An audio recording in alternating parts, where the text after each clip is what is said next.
Okay, hello and welcome everybody. Thank you for attending Voices from Florida. This is a monthly program that is hosted and curated by the Special Collections Division of the Miami-Dade Public Library System, and it's focused on highlighting unique stories about Florida's history, culture, environment, and communities. My name's Catherine. I'm a librarian here in the Special Collections Department, and I'm really excited for today's program. And before I introduce our speakers, I just want to give a quick plug for our department, the Special Collections. We are located on the second floor of the main library, which is in downtown Miami. So stop by and give us a visit, and there you'll have access to the Helen Muir Florida collection, the Vasari Project, which documents visual arts in Miami since 1945, our genealogy collection, and much more. And lastly, funding for this program was partially provided through a grant from the Florida Humanities, so be sure to check them out on their website for other great programs that they have throughout the state. Now, I hope everyone here has a Miami-Dade Public Library card, and if you don't, I'm going to put the link in the chat, and you can actually sign up right now for a virtual card, and you'll have access to a lot of great resources. Some of them you'll hear about in this presentation. And now, I'm pleased to introduce our guest speakers. We have Keith Moore, Christine Malcolm, and Anne-Marie Henry. Together, they are Profiles in Black Miami, which is dedicated to documenting the history of Black individuals who influenced Miami and South Florida's rich heritage and culture. And be sure to follow them on Instagram at Black Miami Dade, or at Black Miami, I'm sorry. And I'll put that link in the chat as well. Just to give a little intro for each presenter, Keith Moore received his primary education in the Miami-Dade County Public School System and graduated from Coral Gables Senior High. He enrolled at Florida A&M University, where he double majored in theater and in journalism. His grandparents, sparked his historic interest by telling him about the way in life in Miami when they arrived here from the Bahamas in the early years of the 20th century. It was those stories that put Keith on the trail to discover the history of Black people in Miami. It has been an arduous journey, but with his associates, Christine Malcolm and Anne-Marie Henry, together they have been able to present factual evidence on how Black people played a very essential role in the founding, the developing, and the settling of Miami, Florida. Anne-Marie is 1/3 of the members of Profiles in Black Miami. She was born in Jamaica and migrated to Miami during her early teen years, and she attended North Miami Beach Senior High and later the University of Florida, where she received an MS from the College of Journalism and Communications. She currently works as a production associate at CBS Miami. And Christine Malcolm is the founder of the social media page Miami Gardens Now, which you can follow on Instagram and Facebook, which is noted as a resource of information. It helps to, it provides community updates on the latest news and events happening in the city and surrounding areas. And now I'm going to turn it over to Keith Moore, who's going to start our presentation about documenting the City of Miami Incorporators. Take it away, Keith.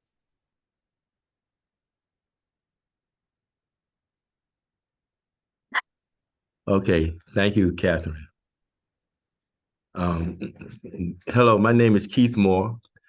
I, along with my associates, Christine Malcolm and Anne-Marie Henry, would like to thank the Miami-Dade Public Library Special Collections Department for allowing Profiles in Black Miami the opportunity to present our unveiling of hidden and little-known history that has been distorted or lost in time. The history of the city of Miami is a victim of that continuum.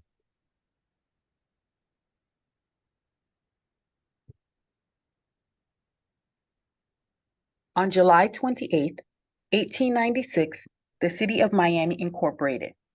But that incorporation would not have happened without the vote of 162 Black men. Only men who resided in Dade County within the boundaries that were set for Miami would be allowed to register to vote. The law in the state of Florida stipulated that there needed to be a minimum of 300 registered voters in order to incorporate. Since there were not enough white male voters, Black workers were used to meet the threshold. These men, many of whom worked for Henry Flagler, had no power or political influence, but because they resided in the area and were in the county for more than 6 months, they were allowed to vote. There were 424 registered voters.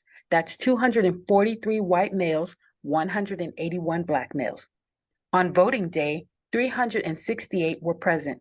The final tally for the city was 344 for incorporation.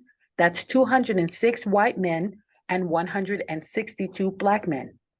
W.H. Artson and Austin Silas, both black men, are the first two names listed on the charter, although it was later determined that Artson was not actually there. So Silas is the first voter. Once the mayor and other city officials were elected, everything went back to quote-unquote normal for the black men in the city. They went back to being overworked and underpaid with no political power. Founded in 1896, Miami was raised from a settlement known as Fort Dallas in Southeast Florida. Fort Dallas was a United States military installation during the Seminoles War in what is now downtown Miami. When the military pulled out at war's end, there remained a small group of settlers who established a seaside frontier village that would be called Fort Dallas. Soon thereafter, people from all over the United States began to migrate to the area. In 1891, Julia Tuttle, after her husband's death, sold the family foundry business in Cleveland, Ohio, and moved with her son and daughter to Fort Dallas. Being a woman of means, Tuttle was able to purchase 640 acres of land on the Miami River.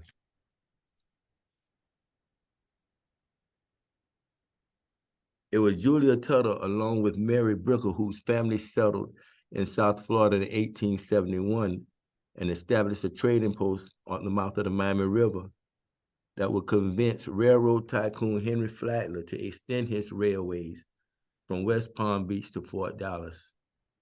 On April 13, 1896, the first train to ride to Fort Dallas. Tuttle donated 300 acres of land that the city of Miami would be built upon. Mary Brickell, in addition, added another 500 acres of land to assist in the building of the city of Miami. It was Julia Tuttle, along with Mary Brickell, that combined to put this land together in order to build Miami.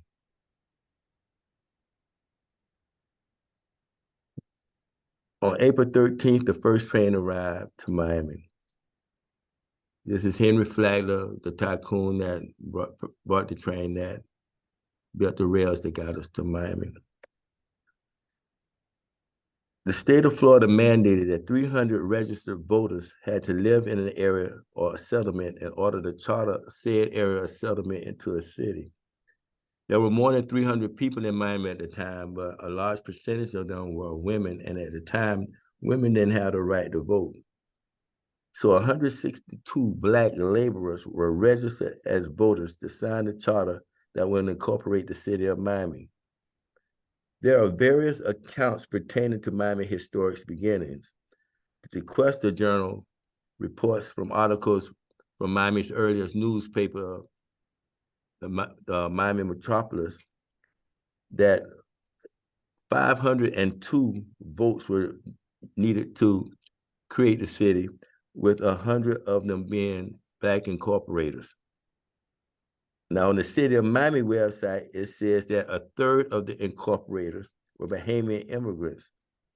But so far, Profiles in Black Miami has found that most of the Black incorporators were from the southern states of America.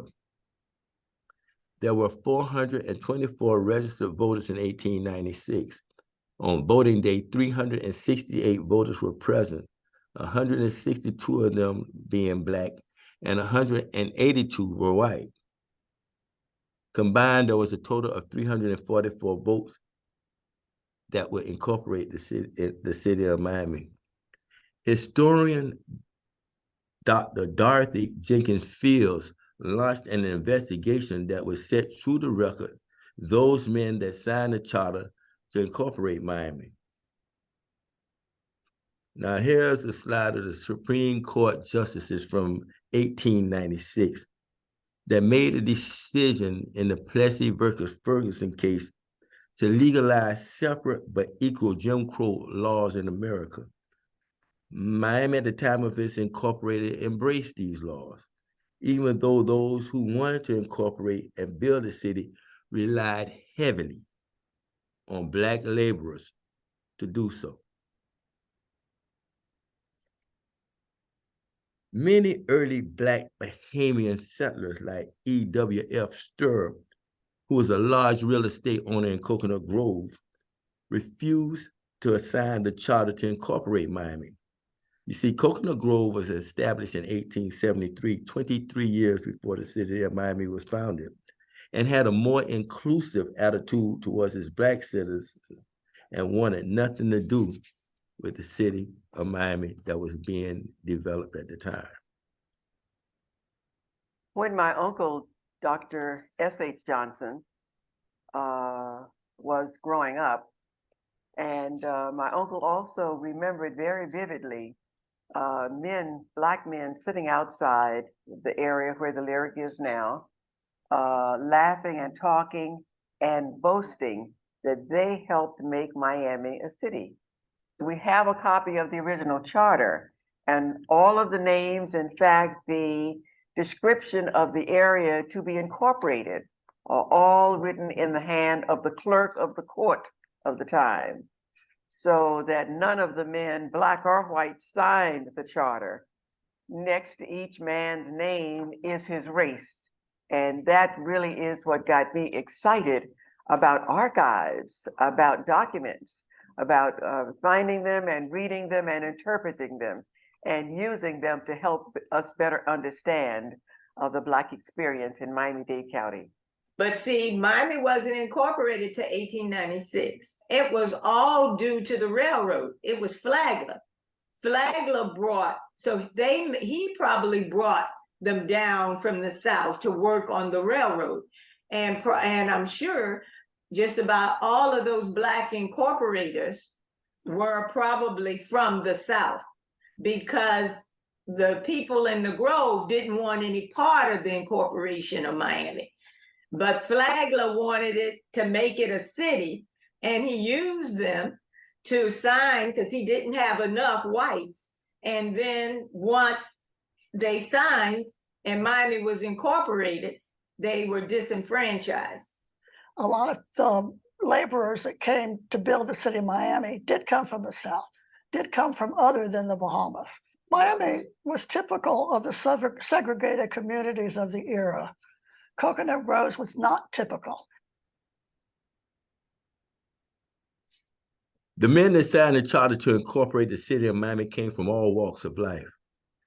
Who were these men that were incorporated to the city of Miami? And what role did they play in Miami's civic growth after the signing of the charter to incorporate? One of the men that's pictured on the screen right now was Charles Brickell. He was born in Cleveland, Ohio in 1869. Charles is the second son of William and Mary Brickell, who were among Miami's first pioneers. Charles Brickell's father was William Brickell. William Brickell was born in Steubenville, Ohio in 1825. At the age of 24, he went to South Carolina to seek riches in the famous gold rush of 1849. Now, after being in California 3 years, he followed another gold rush that was in Australia. And here is where he made his fortune, not in gold, but in supplying the miners in the area with the supplies they needed to mine gold. It was here in Australia that he met and married Mary Bulmer of England. From Australia, they relocated to Washington, D.C., where Mary was a volunteer citizen nurse treating soldiers wounded during the American Civil War. And it said that Charles, her husband, that it is said that William, her husband, was an aide to President Lincoln at the time. At war's end, they moved to Pittsburgh. Here's where William Brickell heard of a woman named Mary English who was selling Spanish land grants of uncharted land in South Florida. He heard of it in 1870. He purchased 2,507 acres of wilderness that was stretched from the Miami River to Coconut Grove for $3,000. As we did our research, we literally found, as the arrow points, the $3,000 payment made for the land that he purchased from Mary English that sat on the mouth of the Miami River. In 1871, he built a house and trading post on the mouth of the Miami River. Then he sent for his family to come and be among the first families to settle here. This is where his son Charles would grow up 25 years before he would become an incorporator that would sign the charter in the founding of Miami. Charles Brickell was very instrumental in clearing land and developing land on Brickell Point, as what they called it at the time. In 1911, he built a road of concrete that ran along a path from Coconut Grove to the Miami River. The road he said he built was called Brickell Avenue. It's still a major thoroughfare in Miami today.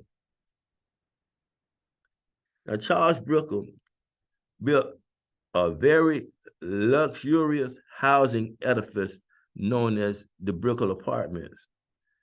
There were 24 units, 1 to 4 bedroom apartments with private baths, very rare at that time, hot water, electric lights, and all of it had a balcony. But the most unique part of this building at the time is that it actually had an electric elevator, a rare commodity during that era. Here is a look at Brickell cottages. Charles Brickell was completely tied to his family real estate operations, property development, and property management. His company leased cottages on Brickell Port to northern tourists that would come to the area during the winter months. And Charles Brickell also sat on the board of the bank directors, on the board of directors of the Bank of Miami National Bank. Here's a scene, a social scene, and Charles Brickell was a prominent member of Miami's high society.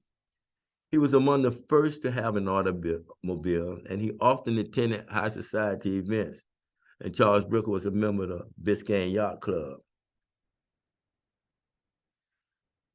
Charles Brickell, as one of America's, one of the Incorporators, played a major role in the growth of Miami for 29 years after signing the charter that created the city.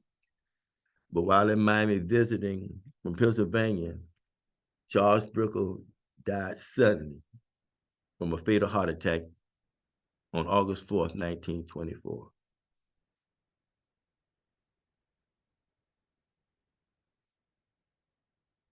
They called him Big John Silver. He stood 6'4" in stature. He was one of Miami's early pioneers that is mostly responsible for ensuring the votes and the men needed to sign the charter that would incorporate Fort Dallas into the city of Miami in 1896. He was born in Elbert County, Georgia in 1867. He was the son of a local physician. His family moved to Kissimmee, Florida when he was 19 years old, and he began to study to be a doctor. So he didn't find satisfaction in studying to be a doctor. So he tried his hand at being a teacher. That wasn't fulfilling for him either. So he and a few friends, 3 friends, purchased a sawmill. That went belly up also. But in 1890, Sewell was a commissioned boss and a foreman on the South Bend Railroad that ran from Savannah, Georgia to South Carolina.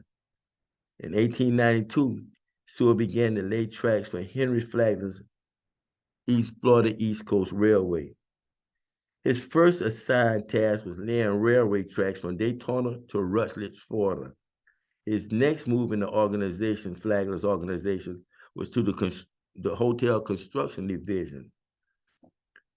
When the Florida East Coast railroads were completed from West Palm Beach, Sewell was transferred back to the construction department. On April 3rd, 1896, Flagler sent Sewell to Fort Dallas. Flagler had negotiated with Julia Tuttle, who owned over 600 acres on the Miami River on the north side, and he had negotiated also with William Brickell, who owned 2,500 acres on the south side of the river, to donate lands that the city could be built upon. When the time came to extend the Florida East Coast Railways from West Palm Beach to Fort Dallas, Sewell had under his charge 200 black laborers and 9 foremen. The brigade of dedicated workers would cut a swath through thick jungle forests and mangrove swamp to lay a railroad to Fort Dallas. The first train arrived April 22nd, 1896. John Sewell had, as he called them, had his black brigade begin to clear land and drain swamp to lay the grids and streets and build the Royal Palm Hotel on the mouth of the Miami River, which would be the epicenter of the new city. The influx of people came to the insiders to the seaside town after completion of the railroad from West Palm Beach peaked so rapidly that it had Henry Flagler ready to incorporate the area into a city. Sewell made sure that the count to incorporate Fort Dallas at the time, he was able to delegate 502 voters, among which 168 were black laborers, and he successfully garnered enough votes to incorporate the city of Miami. John Sewell was also one of Miami's first merchants, who also with his brother E.G. Sewell established a man's haberdashery in the new city. Sewell was a strong player in Miami's first politics and setting up of the government to govern the new city. Sewell would use shrewd plans to ensure that the candidates of his choices were elected. One such tactic that he would employ was to always have at least 100 black men registered in reserve to vote if he needed them to carry out his agenda. Sewell would become the mayor, Miami's 3rd mayor. His tenure as mayor ran from 1903 to 1907. As mayor of Miami in 1905, Sewell signed the ordinance that was shaped the governance of the city of Miami. The ordinance clarified that the officers of the Miami City Council, describing their duties, their powers, their terms, and their compensations. This would be a system of government that would take Miami into the future as a city. In 1906, Sewell led in the efforts to help the people of San Francisco with financial release from the earthquake that lives in infamy in the annals of earthquake that totally destroyed San Francisco at the time. Sewell left political life and turned his efforts into running his clothing store. In 1936, he was a founding father of the Miami's Pioneer Club as one of Miami's first historical societies. Membership requirements at the time were limited to the families that settled in Miami before 1900. An article in the Miami News from November 8th, 1938, reported it was suggested that the Pioneers Club extend its membership to the sons and daughters of the pioneers to carry out the traditions of the early members of the founding of the group. There was also put into motion the possibilities of construction of monument to honor the men that were the earlier pioneers that signed a charter to incorporate the city of Miami. John Sewell was at the time appointed the project's manager. The monument was never built, however. The Pioneer Club is still in existence today, now known as the Miami Pioneers and Native Days Historical Society. John Sewell died of a sudden heart attack less than a month after the proposal of constructing the monument. It was said that John Sewell put all his efforts on the front line from the days of incorporating and development of Miami to his arrival from his arrival in 1896 until his death in 1938. This man is Isidore Cohen. He is considered one of the first Jewish persons to settle in Miami. Now, there were two other Jewish people here in Miami, Ida and Jacob Snyderman, but Jacob Snyderman died and Ida returned to New York, therefore making Isidore Cohen the first permanent Jewish person to settle in Miami. Isidore Cohen was born in Kiev, Russia on June 15, 1871. Cohen with his family migrated to America looking for a better way of life in comparison to the life they were living in Russia, and they got here in America in 1885. The Cohen family first settled in New York, where he began as a peddler in dry goods and as a tailor who sold men's clothing. Cohen set his eyes on settling on the seaside frontier town of Biscayne, on Biscayne Bay, known as Fort Dallas, to open a men's and dry goods store. But while traveling to Fort Dallas, Cohen was held up several weeks in Jupiter, Florida, due to the ongoing yellow fever epidemic that would menace Fort Dallas from time to time in the late 1890s. When the quarantine was lifted, Cohen went on to Fort Dallas. When he arrived in search for an area to establish a dry goods and men's clothing store, his first choice was to seek and obtain a pollen land on the north side of the Miami River, on the lands owned by Julia Tuttle. Miss Tuttle told him he would have to wait until the streets were laying out and the land was cleared before he could buy a plot to establish his business on. She then offered him a job for $1 a day clearing land. Cohen respectfully declined that offer. Cohen went on the south side of the river on the lands of William and Mary Brooker and was able to set up his business. But when the roads were laid and all the land was clear on the north side of the river, Cohen moved his business there because the bustle was more prominent there. On July 28, 1896, Cohen was one of the men to sign the charter that would incorporate the city of Miami. And its reminiscences of those earlier years of signing the charter to incorporate the city of Miami, and it was at Miami's 25th anniversary, Cohen remarked that a darky named Lightburn made the most compelling speech to incorporate the new city. After signing the charter to incorporate Miami, Cohen became very instrumental in the shaping of the new city. He was a founding member of the first synagogue, Temple Beth David, where Jewish people would worship in their own religious beliefs. He served many times as president and secretary of the Chamber of Commerce. He also served as president of the Merchants Association. He was appointed to be the president of the annual county fair by Henry Flagler. That fair is the predecessor to today's day County Youth Fair. And he was the secretary of the first community chest in Miami. He was the secretary of the Red Cross, a member of the Democratic Society. He bridged the gap between the Jewish and Gentiles communities at the time. Now, Cohen's civic contribution didn't end with him. His wife, Ida, was the founder of the original Jewish home and hospital for the aged.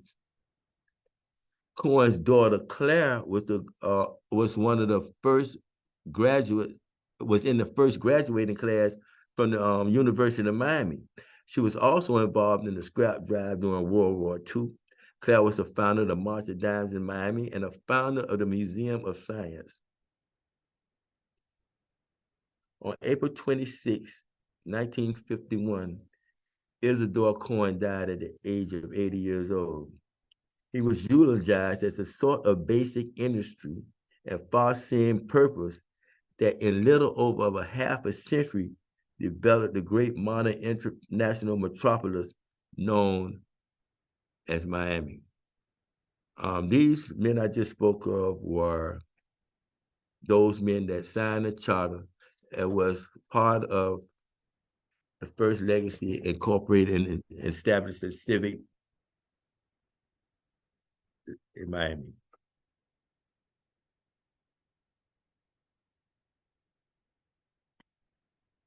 There is history in plain sight that is not acknowledged. And there is history in plain sight that is not explored. And there is history in plain sight that is progressively torn down. Good afternoon. My name is Christine Malcolm. Toby Shines, 1856. Joseph Cooper, 1848. London Blackstone, 1856. And H.H. Harris, 1860. And Philip Bowman, 1844. These men, just to name a few, are among the men who helped to incorporate the city of Miami and who are also born in a world where slavery was the law of the land. Now, this presentation is not about enslavement, but I want everyone who's watching today to understand and to absorb the root of where and when they were born. Now, for some of the men, their identification on paper was not their names, but their race, age, weight, height, and how much they're worth, as you can see in the slave schedule from 1850.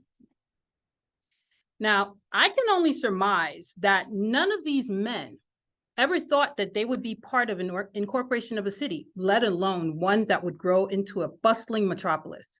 Their names, be it initials or fully written out, now reside in the city of Miami Charter, which established the city of Miami on July 28, 1896. And as you can see, the clerk made sure to denote which men were Black and which men were white. Now, just think about this fact. Most of us have only received a total of 13 months of Black history education in our primary and secondary schooling. That's 1 month for every year that we're in school. One year total. Now, how many people watching today, because usually I ask when we're in the room with people, but since folks are watching today, how many people watching today who attended school in South Florida were educated on the history of South Florida, Dade County, or the city of Miami? You can put 0 for none, 1 for some, you learn a little bit of the education, or 2 that you actually were educated. I'm going to raise my hand like I usually do if we were in person, but I'm going to go with the people who are 0. Why? I learned nothing about South Florida history. I learned nothing about Dade County history. I learned nothing about the Black men who helped to incorporate this city. But we're going to change that today. Now, unlike the information that you heard about the white incorporators, information about the Black incorporators is not so readily available. Thus, our search to find, document, and tell the stories of these men are, it's ongoing. So what you're going to see, what you heard from Keith, you're not going to hear as much because we're still in the process of researching these men. And there's one thing I want to note. As we're researching these men, we have to look at the white history sometimes. And in this case, we actually did have to look into white history to find some of the information regarding Black history. That's very telling.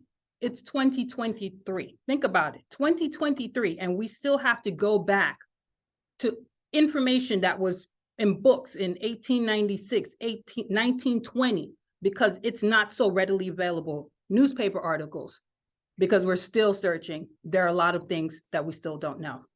So for this portion of this presentation, I want to focus on some of the resources that we use in our research process that helped us to uncover these untold stories. And I also want everyone who's watching today to know and understand that we are all capable of research.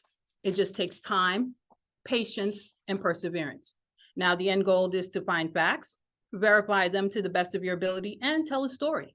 As community researchers, just know that finding out about history is not untouchable to anyone. Now, telling the story of the untold is always important for those in the living in the here and the now. So as you can see, these are some of the steps that we took. You don't have to take these particular steps, but it's just helpful just to give you a guideline. So one thing you do, you don't have to leave your home. you're watching us right now. You can research right from your computer. Pick a subject and narrow it down. We chose to focus on the City of Miami Incorporators. And initially we started with the Black Incorporators, but like most things in I just stated, we had to look at the white incorporators because John Sewell was integral, a main part of why a lot of Black, if not all of the Black incorporators became incorporators. Now, write down what you know about the subject before you do any outside research. One of the things we know that the City of Miami was incorporated in July 28, 1896, and we know the city charter denotes who are the Black men and who are the white men. Write down why you want to research a subject. Tell the story of Black pioneers in Coconut Grove. That was our previous one, but same thing. Some of those men came from Coconut Grove. The internet is a useful tool to search and find information in almost any subject. And this photograph right here is 1896 Black workers, and they're dubbed John Sewell's Black Artillery. So you have these gentlemen here: Sam Anderson, Philip Bowman, A.W. Brown, J.B. Brown, Joe Thompson, Warren Merity, Richard Mangrum, Dave Hartley, Jim Hawkins, Romeo Fawshaw, William Collier, and Scipio Coleman. I say their names out because I want everyone to hear them. I want you to understand that these men were the first men, while in some of the 162, because we have 9 out of these men. I'm not sure who's who in this photograph because they weren't, telling you who's who. However, 9 of these men out of the 11 were incorporators. You also have in the background here, the gentleman who's not wearing a shirt, a jacket. That's John Sewell. You have J.E. Loomis, C.T. McCrimmon, T.L. Townley, and E.G. Sewell. And some of these gentlemen were actually mayors of the city of Miami. And this is what those men were digging, right? So they were at the Tequesta burial ground, digging up bones, moving them so that they could build this huge building called the Royal Palm Hotel. And this is just a photo from the 1900s of the hotel. Now, these are some of the places that we researched. We went to, where else? Miami-Dade Public Library, where we're at right now. Broward County Public Library, as well as the African American Research Library and Cultural Center. The Black Archives, most definitely, and I know that I see Dr. Fields is on here with us today, as well as some of the local colleges such as FIU, University of Miami, University of Florida Online because of their newspaper collection. We definitely will talk about that in a little bit. History of Miami Museum and Palm Beach County Museum. Now, you wonder, Palm Beach County? I'll tell you why in a little bit. Now, I'll just show you a little bit of what we did at Miami-Dade County. Miami-Dade Public Library, the librarians are instrumental in helping you to find the information that you need, as well as some of the information sports that we have here, such as the News Bank, Ancestry.com, the library edition, the digital collection. So the portion of that, this right here, and I've already shown it to you, is the city charter. You can actually get the city charter, the full city charter, on the digital collection on Miami-Dade Public Library system. You just have to go on there, download it, and there you go. And you can take a look for yourselves, have it in hand, and look at the names. Look at the men who are denoted as white and Black. You have interlibrary loans with the Library of Congress, the vaults, which is a place within the library, microfilms, and city directories. And so with the city directory, one of the things I wanted you to take a look at, as you can see in the first picture, it's colored town. Why? Because the city directory, like so many things back then and places, it was segregated. So there is a separate section for the Black and the white individuals in town. And if you also take a look, you can see their names, where they lived, and if they were married, you would have their wives beside them and what their occupation was. That helps us when we're doing the research, because again, you don't always get the information where you think you'll find it, because unlike some of the white incorporators where you have maybe books on them, or you have maybe newspaper articles on them, sometimes you don't have an article on anyone. So what do? We go to the city directory and see if one of these men, and this is from the 1904 city directory, which I believe is the oldest one that we found so far, that you can find out a little bit about these men, and you can kind of start to build that story of who was this person. What did he do? He wasn't just an incorporator, but was he a laborer? Was he a grocery person? Who was he? Was he married? Where did he live? That gives you an idea that you can start to build that story and start to really hone in your research. And also, if you look into the last photograph where it says M.T. Mitchell and Company, M.T. Mitchell and Scott Payne, these men were one of the 162. What you can see, this is the business page, so to speak, where they have their businesses. General merchandise for M.T. Mitchell, and for Scott Payne, fish market.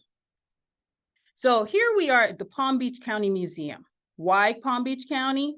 Because Dade County, created in 1836, included areas known as Palm Beach, Broward County, and as far south as Key West.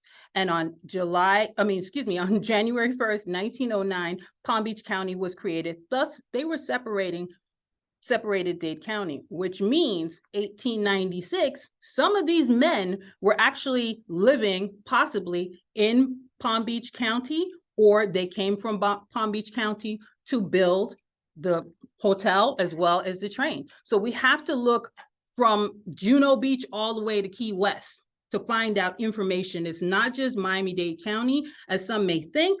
We have to look in that entire South Florida area to do our research. This is a gentleman by the name of Haley Mickens. Haley Mickens, born in Monticello, Florida in 1873, and he moved to an area called the Sticks, now known as Palm Beach, in the 1890s. He founded a church called Payne Chapel AME in 1893. That's a year before, I believe, Palm Beach was incorporated. And that church is still standing today. He was a wheelchair concession driver for a landowner named Colonel E.R. Bradley for Beach Club Casino. And his concession stand was also known as the Afro-Mobile. And I'll have a picture of it so that you can see exactly what it is. The Afro-Mobile is actually in the Palm Beach County Museum right now. And that's where I took this photograph, because I had never heard of the Afro-Mobile. I had never heard of Haley Mickens. But when I was doing the research, looking on the list of 344, and out of the 162 Black men, a name by the Haley Mickens was on that list. Now, we are still working to verify that it is indeed this Haley Mickens, but if it is, what a find, right? Because not only is his chair sitting in the Palm Beach, or a chair like his is sitting in the Palm Beach Museum, his house is on the National Registry of Historic Homes right now in Palm Beach that you can sit. So the home and the church is there. And this was possibly an incorporator. And this is the Sticks back in the 1900s. And this is the Palm Beach Chariot, also known as the Afro-Mobile. And that is his church that he founded in 1893. There's his home then and now. All right, so some of the resources that we used were, as you can see, census record, newspapers, vital records, National Archives. In this particular case, Miami Metropolis, if you're looking for the Miami Metropolis and you're going on newspapers.com, it will not come up as Miami Metropolis. That is a little tidbit here. It's going to come up as the Miami News. That's what you can see. I put it at the bottom there. But that's why you see I have the University of Florida Digital Library. Most of the Florida library, most of the digital newspaper collection for the University of Florida, you have Miami Metropolis, the Miami News, some from the Bahamas, just a variety of them that will help you to build that story of the people that you're researching, as well as Florida Memory, which is the state library archives of Florida. And this is just an example of a research finding of some of the incorporators here. And this gentleman's name is Alan Stokes, and he was the president of the board of directors for the what do you call? Excuse me, for what's the name of the Black hospital? What's it called again? Christian Hospital. No problem. It happens. All right. But I want you to see this. And also a name that I didn't highlight, but I should have. If you look down at the bottom, his name is J.H. Howard. He is also an incorporator, and he was a real estate man. And if you look at the real estate that this gentleman owned, it's amazing. And I'll show you in a second. And this is just a quick article about Alan Stokes and what happened. The fire happened to his business. But these little things build the story of the people that most people don't even know about. This is what we're talking about. When you take little bits of Alan Stokes as the president of the board of directors of the hospital, and then you look that he owned a grocery store and he suffered a loss of $3,000. That is a story that you don't hear at all. And that's something that we're going to change. So here we are, the Miami metropolis. And as you can see, I put the Miami News. So remember, if you go on newspapers.com, it's the Miami News, not the Miami metropolis. And this is about J.H. Howard. Ever heard of him? Probably not. But look what they write about J.H. Howard. This is 1904. The magnificent business block of Avenue G, owned by J.H. Howard, would be a credit to any city and is the object of many favorable criticism from building inspectors. This is a Black man that they're writing about, that's being written about in a newspaper. That is huge. Because when we think about Black history, when we think about Black men in South Florida at that time, you don't hear this. No one tells you this. That's not a readily, off the top of your head, oh, this man had all of this successful businesses and real estate. You don't hear, and this is 1904. You don't hear any of this. And that's problematic. I think that we don't know any of this history that we walk by, we listen, we see, and we don't know any of this. This is why we're doing what we're doing. And this is just a quick 1910 census of J.H. Howard, and he's noted as Jazz Howard. That is abbreviation of the word James. So again, little things you learn when you're looking for people, you're not only looking just for their names, full names, but also abbreviations of their names. These are organizational records that we found in various places, such as churches, cemeteries, and social clubs. And this is at the city cemetery, Miami City Cemetery, and you can see it has M.T. Mitchell's headstone and J.H. Howard, who I believe is still buried there, but his headstone is not there. So I'm actually working with someone from the city cemetery to try to find out where he's actually located. His wife is there. We found her, but we can't find him for some reason. So this is just what they write about both of these men. And these are some of the people that helped us along the way.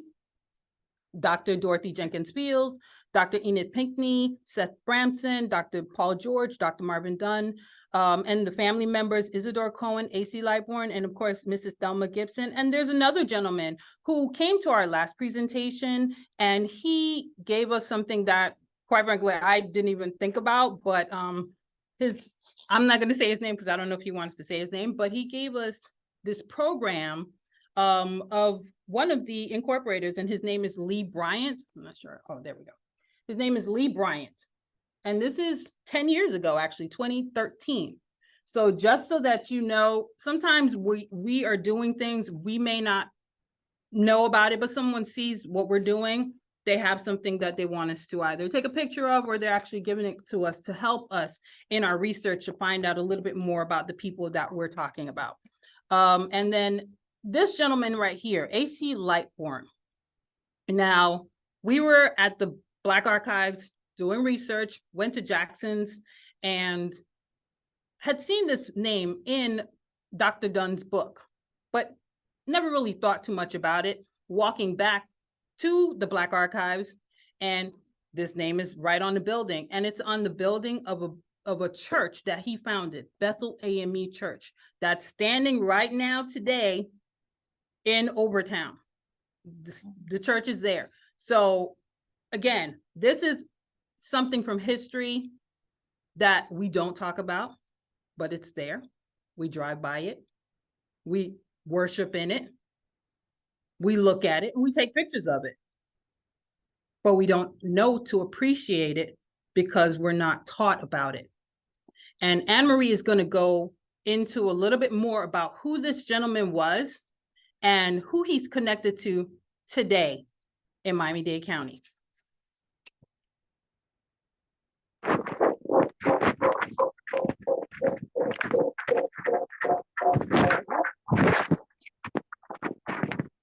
Good afternoon.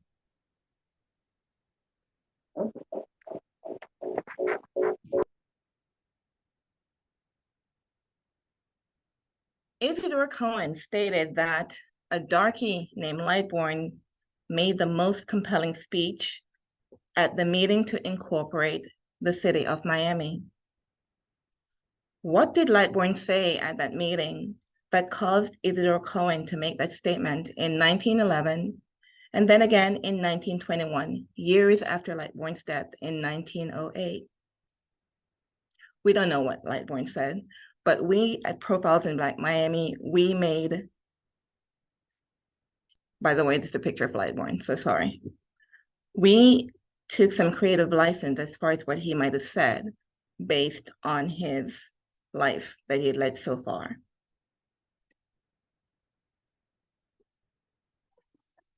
Gentlemen, we stand here on the precipice of a brand new day.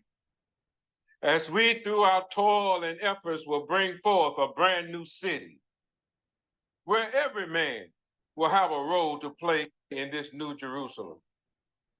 But we must start by making our mark. When I first traversed these great lands of these United States some 3 decades ago, America was also on the dawn of a new day for all her citizens. Good providence granted me the opportunity to teach newly freed citizens in our capital in Tallahassee. And good providence granted me to serve as a sergeant of arms in our state legislative body. The esteemed Governor Reed also bestowed a great honor to me, and I also served as a justice of the peace in the great county of Gaston.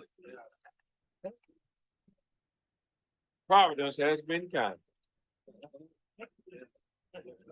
Today, gentlemen, we stand once more on the dawn of a brand new day, where once more we can make our mark and be ingrained in the fabric of this brand new city and forever be ingrained in her foundation.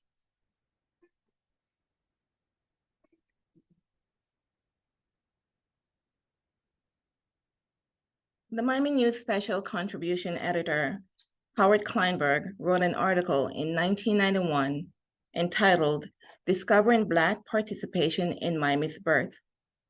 Howard Kleinberg passed away recently. We want to extend our condolences to his family.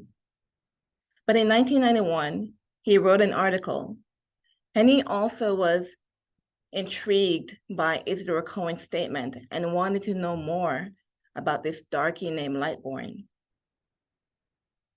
Kleinberg researched Lightborn and found that he had a wife named Mary, that he had 5 sons, and that he was founder of the Greater Bethel AME Church in 1896.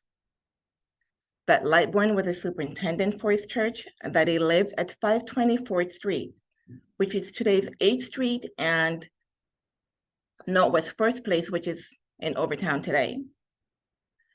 Kleinberg noted that one of Lightborn's sons was a teacher and another one a musician. He did not write of any of Lightborn's accomplishments before he came here in South Florida because he didn't have that information. He also couldn't find any of Lightborn's descendants at the time that he wrote this article. But his article did an important thing. He informed and verified that there was Black participation in Miami, in the birth of Miami. This is Allison Lightborn Jones, the great-great-granddaughter of Mary Ziegler, Alexander C. Lightborn's wife, and Alexander C. Lightborn. We organized, Profiles in Black Miami organized in 2017, and we too have been intrigued about this darky named Lightborn, and we found her in 2019. Allison also has a daughter. Her name is Shelby Jones, and this would be the great-great-great grandchild of Alexander and Mary C. Lightbourne. I'm sorry, Alexander and Mary Ziegler.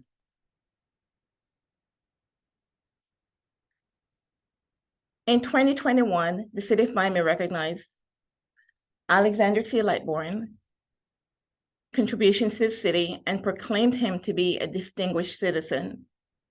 Allison was in attendance to accept the award on her family's behalf. Take a look. A proclamation was issued at Miami City Hall, presented in honor of one of Miami's forgotten founding fathers, Alexander C. Lightbourne. Lightbourne was instrumental in convincing the 163 Black men needed to sign the charter that would incorporate Miami into a city.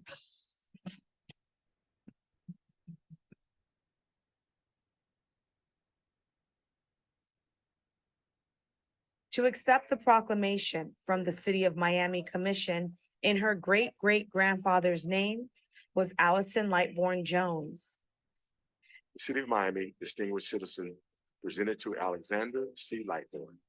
In recognition of his service, he was one of the 162 Black men who signed the charter to incorporate the City of Miami in 1896. Bahamian-born Lightbourne lived from 1850 to 1908 and is listed as an incorporator on the city charter. A railroad postal employee, Lightbourne was a founding member of Bethel AME Church, served as Sergeant at Arms for the Florida House of Representatives, and was a teacher and justice of the peace. Thank you for your service. We know you're up there in our community to advance the quality of life and contribute to the city of Miami.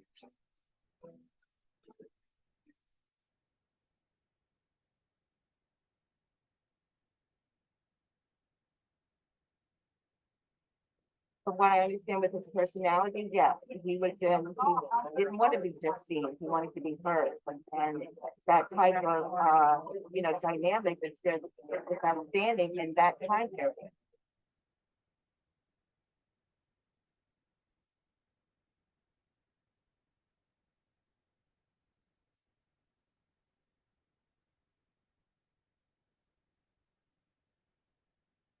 Allison also became a member of the Greater Bethel AME Church, the church founded by her great-great-grandparents on the church's 125th anniversary in March 2021.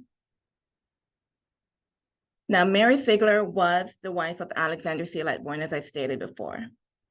She was born into slavery in 1856 on the Ziegler plantation in Quincy, Florida. It was on the Ziegler side of the family that Profiles in Black Miami found more descendants living and having a huge impact in Miami. This is Thomas Ziegler, grandnephew of Mary Ziegler. He moved from Quincy to Miami in 1929, and these are some of Thomas's children. We should all recognize this lady. She's a former Miami-Dade Commissioner, Barbara Jordan, and I think she's on as well on the Zoom presentation today. She is the great-grandniece of A.C. Lightbourne and Mary Ziegler.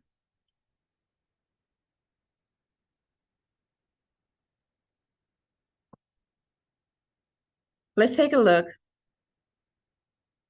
of a video that one of the news organizations did recently. The names most often referred to as the Magic City's founding fathers don't include the name Lightbourne. And about 162 Black men, including a Lightbourne, were needed to make Miami the international city we know of today. Calvin is in the newsroom to explain this one. Well, it was a day so many had been waiting for, long delayed from the history pages, but not to be denied. One of Miami's founding fathers recognized with a street naming ceremony today, a street in historic Overtown named after Alexander C. Lightbourne, or A.C. Lightbourne, one of the 162 Black men at the meeting in July of 1896 to incorporate the city of Miami. Christy, you just talked about there. Lightbourne led the way with a dynamic speech, according to historical archives, and at least one witness at the meeting said that too, but for whatever reason, Miami's history books had forgotten or ignored the name Lightbourne, but after today, no more. But what's most important is that we are establishing the history of a Black man in Miami that cannot be erased anymore. That's the most important part, because this party will be over, people will pass down the street, but this will be documented as something that a Black man did and contributed to this city that's long been buried in the ibits and footnotes of this history of this city. Well, today was years in the making, as I mentioned, especially for a neophyte researcher who learned firsthand about tenacity, and a former elected official who got the surprise of her life. If it's really true that you don't choose to make history, but it chooses you, then Alexander C. Lightbourne was handpicked, leading a pack of more than 160 Black men, casting a vote to make Miami an official city. Lightbourne was only supposed to be seen and not heard back in 1896. But a witness from the meeting said Lightbourne stood up and gave a compelling speech. This is 1896 and early 1900s. You're not supposed to take up space as a Black man. Years ago, Anne Marie Henry, just a curious history lover, set out on a journey to make sure history no longer ignores one of Miami's founding fathers. He was too vocal for the city leadership, so I think he was made to go away. Even by today's standards, Henry found that Lightbourne's life was extraordinary and educated. Elected Sergeant of Arms for the State House in 1869, a Justice of the Peace in Gadsden County appointed by Governor Reed. Later, he became a founding member of Greater Bethel AME Church in Overtown, with a building today bearing his name. He was pushing me to tell his story, like he didn't get to finish his story, and he wanted me to finish telling his story. So I feel that maybe that's why I found his descendants when no one else before that could do it. My name is Allison Lightbourne Jones. That's right, Henry found Lightbourne's great-great-granddaughter, Allison, who had just moved to Miami from Harlem, New York. But Henry's biggest aha moment came when she learned about a connection with former Miami-Dade County Commissioner Barbara Jordan and Lightbourne's wife, Mary Ziegler. She told me about his brother by the name of Robert Ziegler. And they lived for a time in Quincy, Florida. My father is from Quincy. And when she gave me the history, and she said names passed down from generation to generation, sure enough, the lineage is there. Yeah, it's beautiful. And they knew nothing about who they were, and that I gave them a part of their history. It's an honor. I feel it's just an honor. Even this, to me, is not enough. It's not enough. To me, there needs to be something in the city commission where they come back and say, let's correct this. Let's acknowledge that this gentleman was a part of the incorporation of the city of Miami.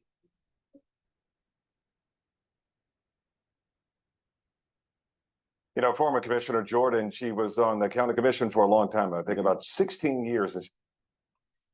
So we invited Commissioner Jordan and her family to hear about their connection to Mary Ziegler and Alexander C. Lightbourne. And in attendance was Winifred Pope. She's the eldest of the sisters, and she currently lives in South Miami. She and her husband, Ike Pope, operated a food center in Miami's West Coconut Grove community, and they were responsible for making sure a lot of people were able to feed their family by running a credit system when people were unable to afford food. Also in attendance was Pauline Wilkins, and she's a retired librarian.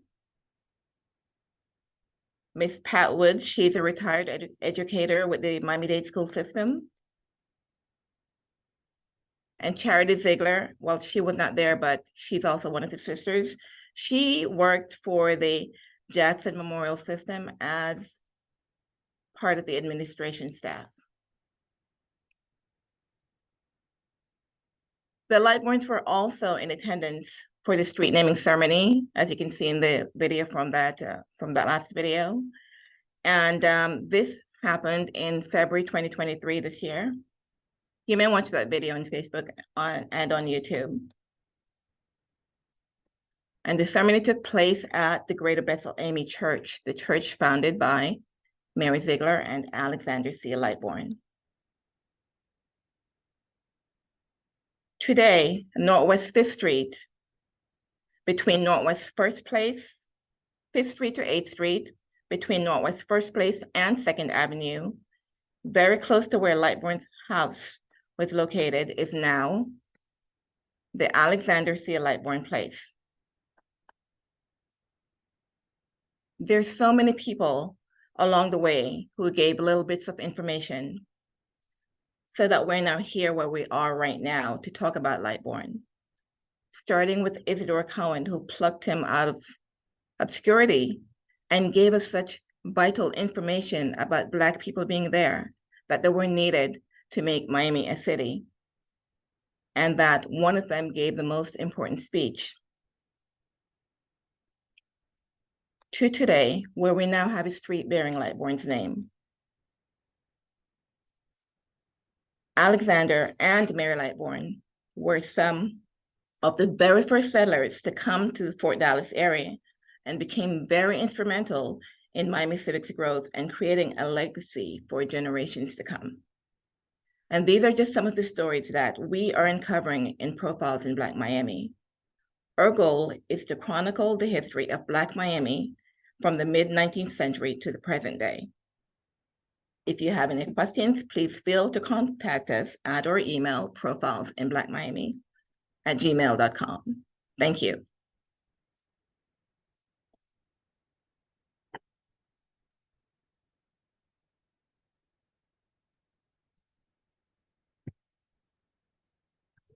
Do we have questions? Thank you, Anne Marie, Christine, and Keith so very much. That was an incredible presentation. I'm just always blown away by the work that you're doing and how you're making these connections to the past and how you're making these connections to the people in Miami who have made such a difference and how you're connecting it to the people now who are making a difference. It's really incredible. There's all their information, folks, and I put in the chat box where you can follow them on Instagram as well. I heard from a few people just giving some congratulations and saying wonderful presentation, full of fascinating information.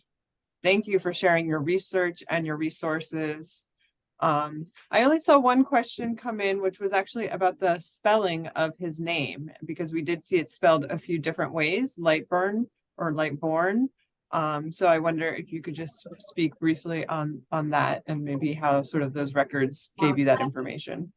So the correct spelling of his name is how we have it, Lightbourne. But there are going to be different spellings based on who is recording the information. Census takers, based on how they hear it, so based on who's documenting the information, there will be some misspellings unless that person is the actual person recording their name. That happens to me too, right now. So. That's a great question, and it's a great point about just doing research and kind of recognizing that sometimes you'll see those types of misspellings or different spellings. Yeah, go ahead, Christine.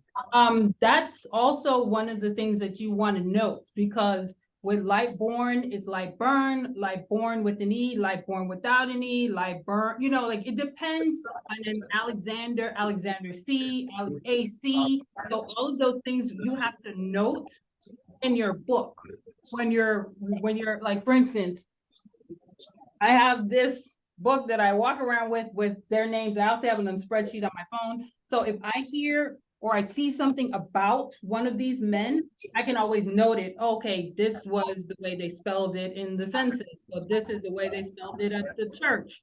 This is the way they spell it in the phone book or the city directory. It depends on, like Emery said, who's recording the information, how you get that information and how you get the spelling of the name. But you always want to be mindful when you're looking, especially like say ancestry.com, you know that you at least have two different ways of spelling the name. You need to look at both of those, look both of those up, not just the one, or you're gonna miss something in your research. And in Lightborn's case, I would say that I found at least 4 different ways that you spelled his name. So yeah, you just have to be mindful of all of that. Yeah, that's a great point about when you're doing the research like this.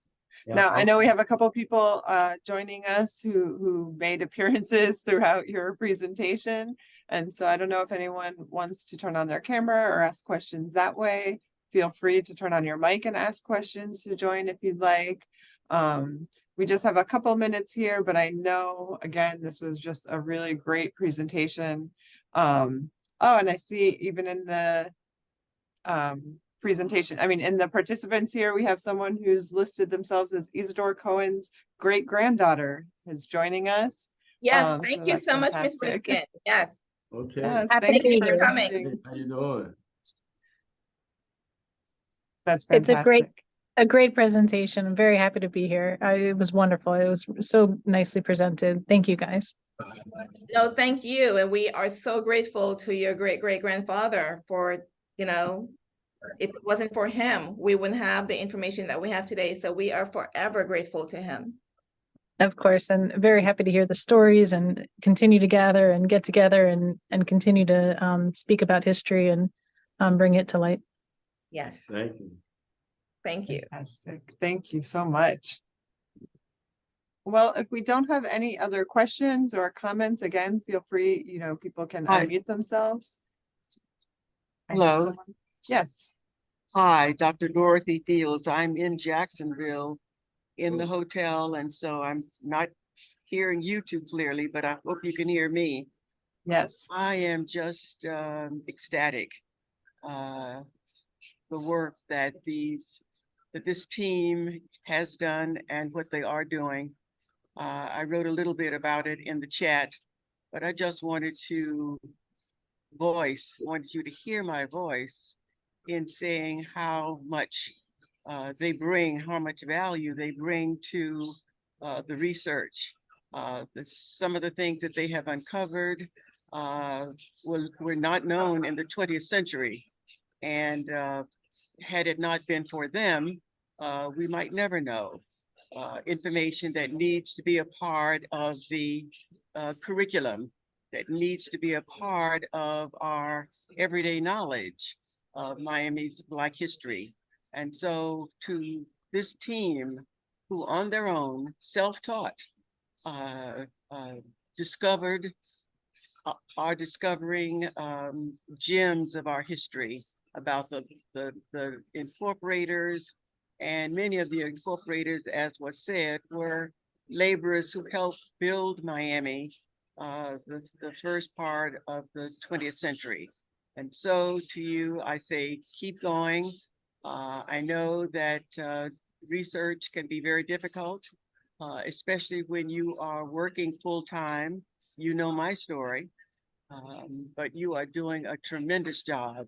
And for this, we are grateful. Keep it up.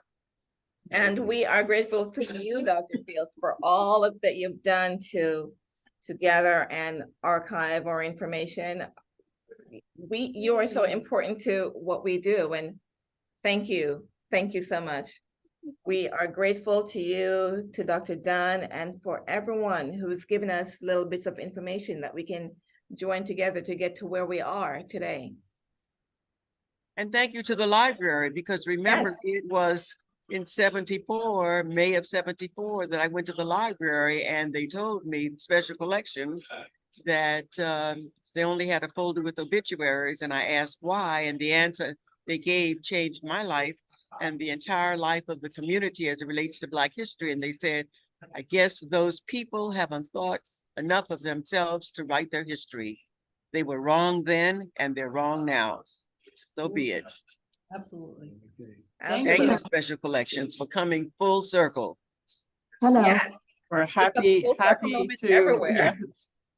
Very happy to have this presentation today. It's an incredible amount of work and dedication from the folks at Profiles in Black Miami. And we are just so glad that everyone could attend today. We're so glad to be able to help share this information and to also inspire people to start researching themselves. So I love that you highlight all of the ways that you can do that using the library, using your community resources. It's so important to take the time to learn about the place you live and to learn the history of your community. So thank you very much. Thank you. Yes. So I think we're going to end it because we're a little over time here. But everyone can see all the contact information there. So I really hope everyone can connect and reach out to folks. And if you want to find out more information, like I said in the chat, you can follow them on Instagram. You can get some information about the library there. And again, please, if you're interested in learning more about this stuff, come visit us at Special Collections.